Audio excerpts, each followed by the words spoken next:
Bonjour à tous. Aujourd'hui, ma bibliothèque nous emmène découvrir le destin des deux souveraines qui ont régné le plus longtemps sur le Royaume-Uni. On part donc au 19e siècle avec Victoria et au 20e siècle avec Elisabeth II, et tout ça grâce à des séries.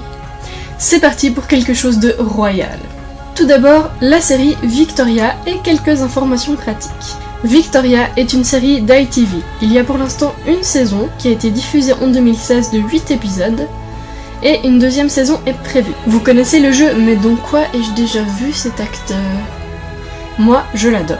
Et pour ça, Wikipédia est mon ami, et comme je suis aussi votre ami, je vous fais part de mes recherches. Bien sûr, ça concerne les séries que moi j'ai également vues. Tout d'abord, l'obvious, Victoria. Victoria est interprétée par Jenna Coleman, à savoir Clara dans Doctor Who. C'est d'ailleurs parce que Clara est partie de Doctor Who que j'ai entendu parler de la série Victoria. Mais de toute façon, je serais tombée sur la série. Vous noterez d'ailleurs l'essai de reproduction de la coiffure. À vous de dire ce que vous en pensez. Ensuite, Lord Melbourne, qui est le premier ministre de Victoria, est incarné par Rufus Sewell. Rufus Sewell, c'est Tom dans Les Piliers de la Terre. Je l'ai pas reconnu avec le chapeau de forme, c'est Wikipédia qui m'a aidé. Vous avez adoré détester Larry ou Laoger dans Outlander. Nell Hudson apparaît de nouveau dans Victoria, dans un rôle bien plus sympathique. Il s'agit de celui de Miss Carrett, qui est une femme de chambre de Victoria. Repassons à une tête couronnée avec le prince Ernest de Saxe-Cobourg-Gotha. Il s'agit du beau-frère de Victoria. Il est joué par David Hawkes. Et vous avez sûrement pu voir David Hawkes dans plein de séries. Je sais pas, il doit être adepte des mêmes séries que je regarde parce que j'en ai 3 dans lesquelles je l'ai déjà vu, en plus de Victoria. Tout d'abord, William Hamley dans Les Piliers de la Terre. Les Piliers de la Terre et Victoria, il y a une histoire d'amour, hein. Ensuite, Juan Borgia dans Les Borgia, la version US. Et finalement, Georges Plantagenet dans The White Queen. Allez, une petite dernière pour la route, Miss Jenkins, une autre femme de chambre de Victoria, est incarnée par Eve Miles, à savoir Gwen Cooper dans Torchwood et Doctor Who. Maintenant qu'on a vu quelques informations pratiques, qui étaient les acteurs, passons au synopsis. Cette première saison suit les débuts de la reine Victoria, à partir de la mort de son oncle, le roi Guillaume IV, le 20 juin 1837. Elle va devoir s'habituer à sa tâche de reine, provoquant au passage quelques scandales.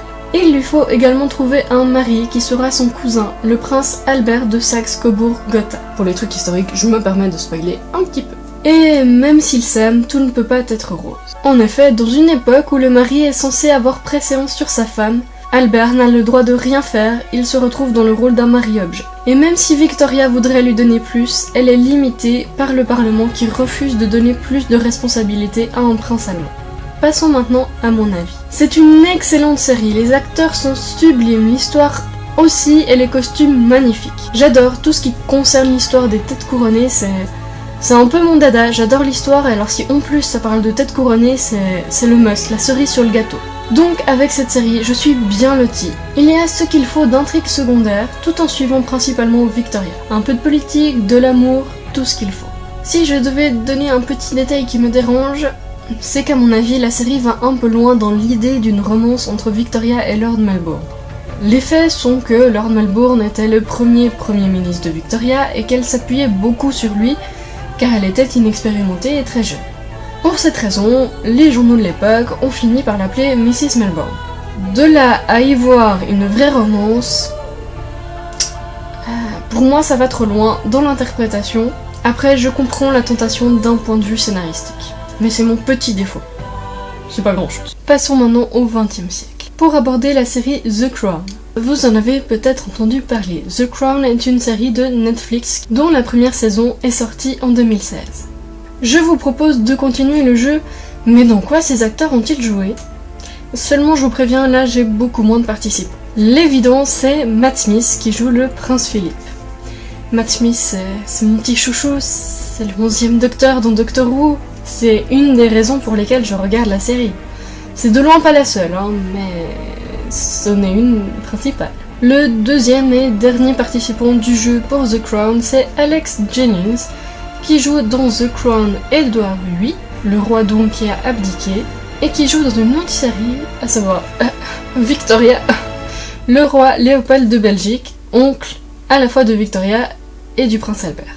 Il a quelque chose de royal quoi, Alex Jennings. Passons maintenant au synopsis de la série The Crown. La série a l'intention de couvrir l'ensemble du règne de la reine Elisabeth II en 6 saisons. Cette première saison commence en 1947 avec le mariage d'Elisabeth et du prince Philippe et se termine en 1955. On y suit donc l'accession au trône d'Elisabeth et les premières années de son règne, marquées par le gouvernement de Churchill. Elisabeth va devoir trouver sa place entre la femme, l'épouse, la mère et la reine. Dans cette série également, malgré son ton de plus, il est toujours compliqué d'être le mari d'une reine, et c'est ce que vit Philippe comme Albert avant lui. Passons donc finalement à mon avis. J'ai trouvé cette série très chouette. En effet, on a notre dose d'intrigue politique et d'événements royaux. J'ai beaucoup aimé le fait qu'on ait des flashbacks, ce qui permet notamment de revenir sur l'abdication d'Édouard VIII. Bref, je vous la recommande. Par contre, j'ai un gros mystère concernant cette série, une grosse question. Et si vous pouvez y répondre, ça m'arrangerait. Apparemment, c'est la série la plus chère de l'histoire. Moi, je vois pas où est passé l'argent. Y a pas d'effets spéciaux, y a pas de bataille. Par exemple, en comparaison à Game of Thrones, je ne vois vraiment pas la différence. Au contraire, je penserais que Game of Thrones est bien plus cher. Ma théorie, mais n'en parlez à personne, c'est qu'ils ont loué les joyaux de la couronne. À part ça, je vois pas. Et finalement, une petite comparaison des deux séries. Toutes les deux, vous l'aurez compris, sont très bien et je vous les recommande toutes les deux. Mais pour les comparer, je dirais que The Crown est plus sombre, plus politique, alors que Victoria se concentre plus sur la romance. Les deux aspects sont chouettes. Après, c'est à vous de savoir ce que vous voulez, si vous voulez deux, si vous voulez un, et tout.